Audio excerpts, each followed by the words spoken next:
Salut à tous, on se retrouve aujourd'hui pour l'épisode 13 de Lejux TV. On commence tout d'abord par Arsenal qui a effectué son cinquième match de préparation face à l'équipe de Séville. Donc ils l'ont remporté 6 buts à 0 avec un triplé de Gabriel Jesus, un but d'Edin Nketiah et un doublé de Bukayo Saka. Donc cela fait maintenant 7 buts en 5 matchs pour Gabriel Jesus, la nouvelle recrue d'Arsenal. Donc, il a effectué son premier match avec Arsenal face à Nuremberg où il a marqué un doublé. Et ensuite, il a marqué un but face à Everton et un but refusé face à Orlando. Et également un but face à Chelsea. Et pour finir aujourd'hui, un triplé face à l'équipe de Séville. On part du côté du Borussia Dortmund qui annonce que Sébastien Haller, leur nouvelle recrue, est victime d'une tumeur au testicule.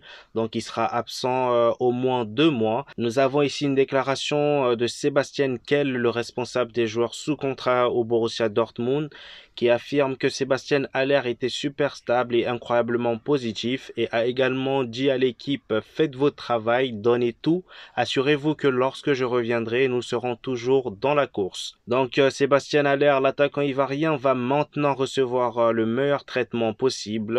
Les chances de guérison sont très bonnes, annonce Sébastien Kell. Nous avons ici une déclaration d'Oliver Kahn, la légende allemande, qui dit que nous avons discuté avec Cristiano Ronaldo en interne. Je le considère comme l'un des plus grands de tous les temps, mais nous sommes arrivés à la conclusion que Cristiano Ronaldo ne rentrerait pas dans notre philosophie dans la situation actuelle. Donc voilà, il était annoncé du côté du Bayern Munich. Donc voilà, c'était une fausse rumeur. Donc ils ont décidé de justement pas le recruter parce que voilà, ça colle pas vraiment à leur philosophie et même à leur budget. Je pense que niveau la masse salariale n'est pas adaptée à leur projet et à ce qu'ils ont.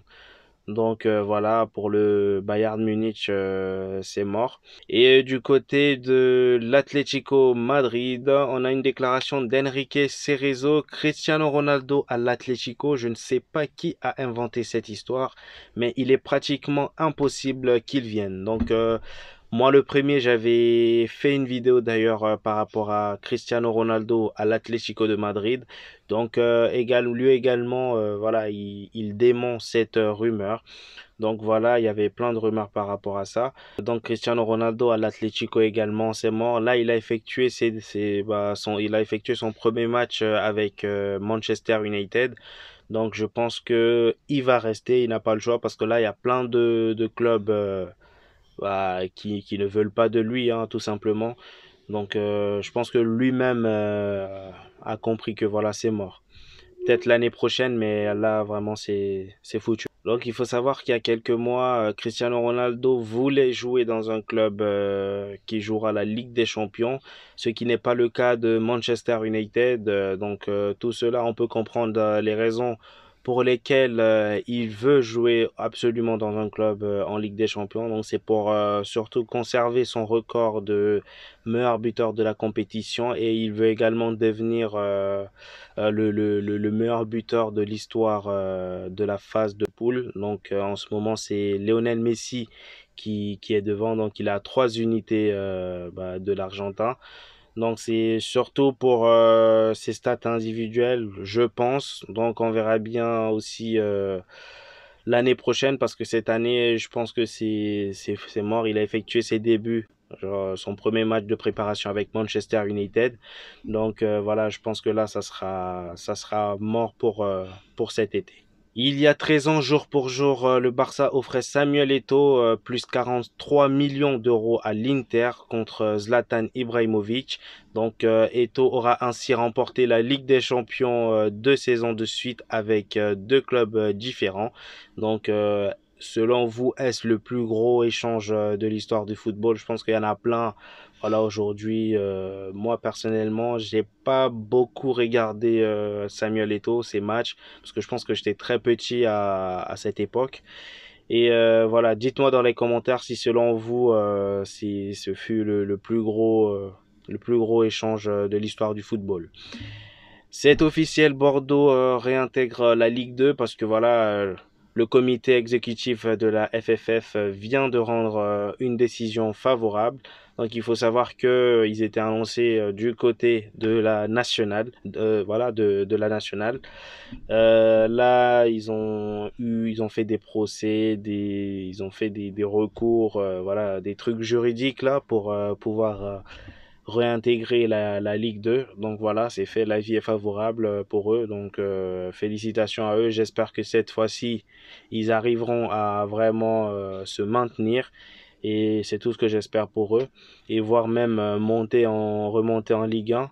Donc c'est tout le positif et c'est tout ce que je leur souhaite, quoi. Arnaud Kalimundo pourrait quitter le PSG malgré lui en raison de la nécessité de vente. Donc il faut savoir que le PSG, ils doivent faire un gros dégraissage sur leur effectif.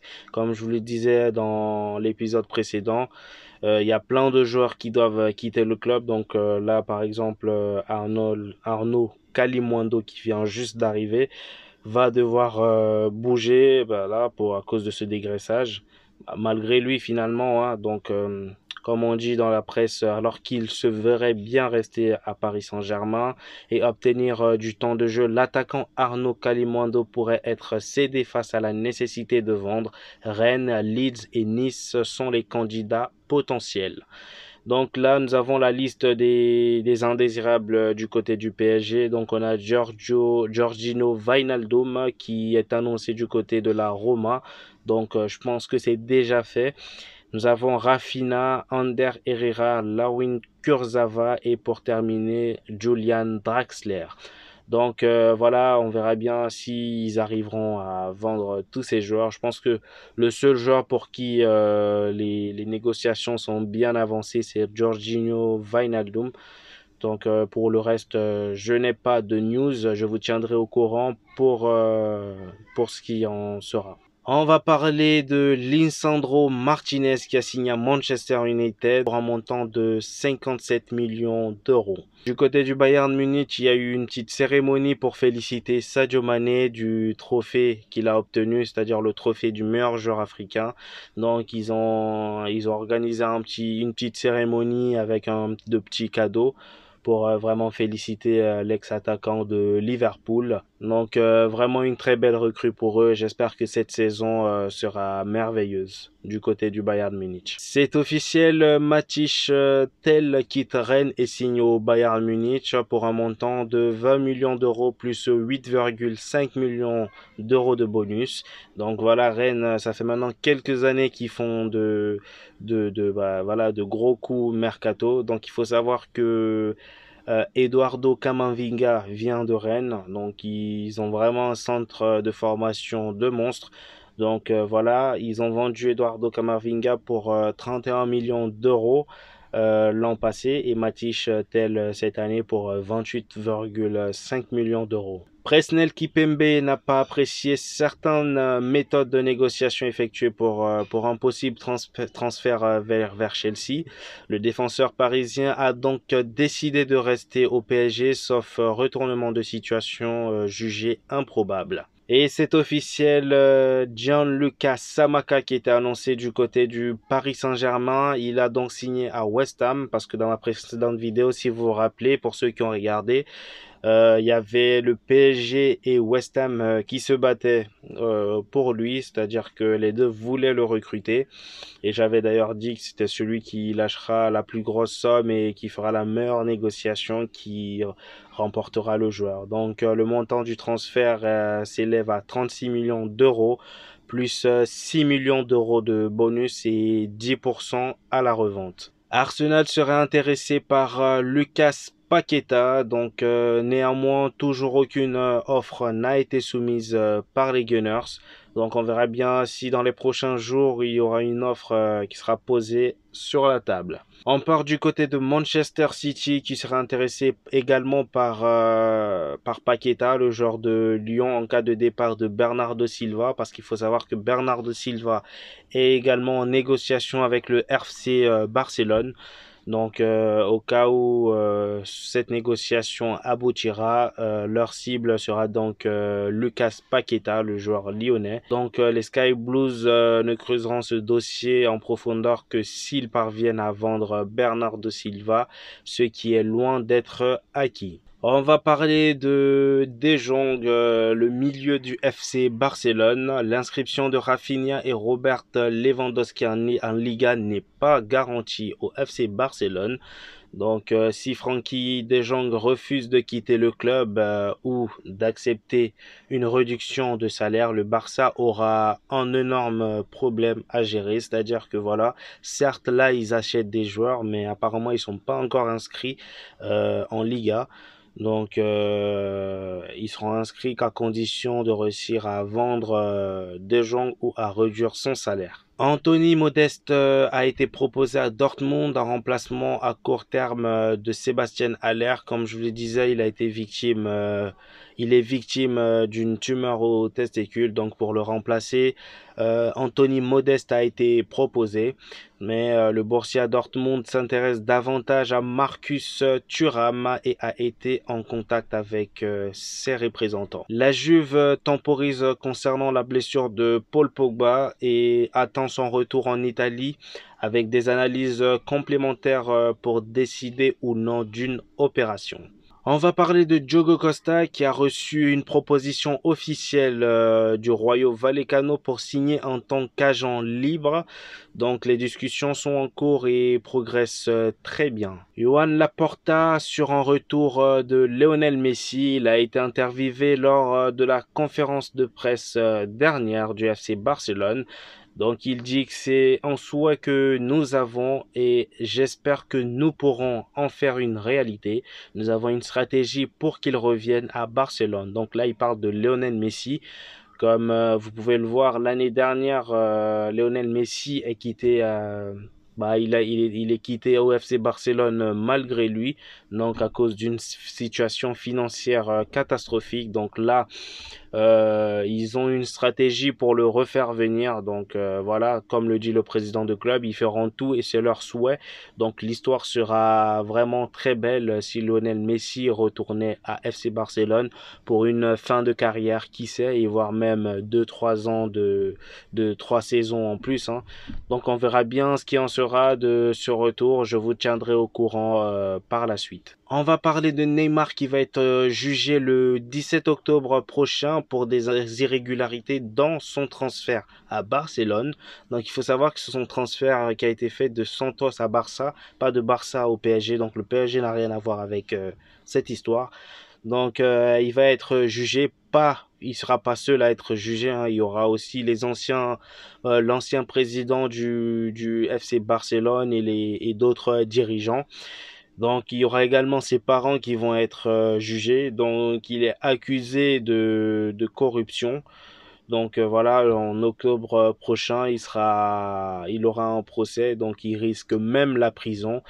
Donc, j'espère pour lui que tout se passera bien et tout se passera en sa faveur. Et voilà, que ça sera juste, j'espère que ce sera juste une histoire d'argent à payer. Et voilà, qu'il n'y ait pas de prison dans les parages. Donc, je vous tiens au courant de tout ce qui se passera. Je vous tiendrai au courant de tout ce qui se passera dans cette affaire. Restez bien connectés. Abonnez-vous surtout et lâchez un petit pouce bleu pour ne rien rater. Et pour terminer, les amis, dites-moi dans les commentaires, selon vous, si Neymar n'avait jamais quitté le FC Barcelone, où en serait le FC Barcelone aujourd'hui en termes de trophées et où en serait Neymar également. Est-ce qu'il aurait il aurait remporté un ballon d'or? Parce que voilà, lorsqu'il jouait au FC Barcelone, c'était vraiment le prochain à prendre le ballon d'or après Messi et Ronaldo. Donc voilà, là il est maintenant dans la trentaine et toujours pas de ballon d'or. Donc dites-moi dans les commentaires ce que vous en pensez et est-ce il aurait pu avoir un ballon d'or s'il était resté. Donc c'est tout pour aujourd'hui les amis. J'espère que vous avez enregistré dans vos têtes les informations du jour. Donc n'hésitez pas à lâcher un petit pouce bleu si vous avez vraiment kiffé la vidéo et également vous abonner si c'est pas encore fait parce que là il y a plein de gens qui regardent la vidéo qui sont voilà qui sont fréquents sur ma chaîne mais qui ne sont pas abonnés. Donc n'hésitez pas à vous abonner et lâcher un petit pouce bleu et surtout la cloche de notification. Donc on se retrouve au prochain épisode. Peace.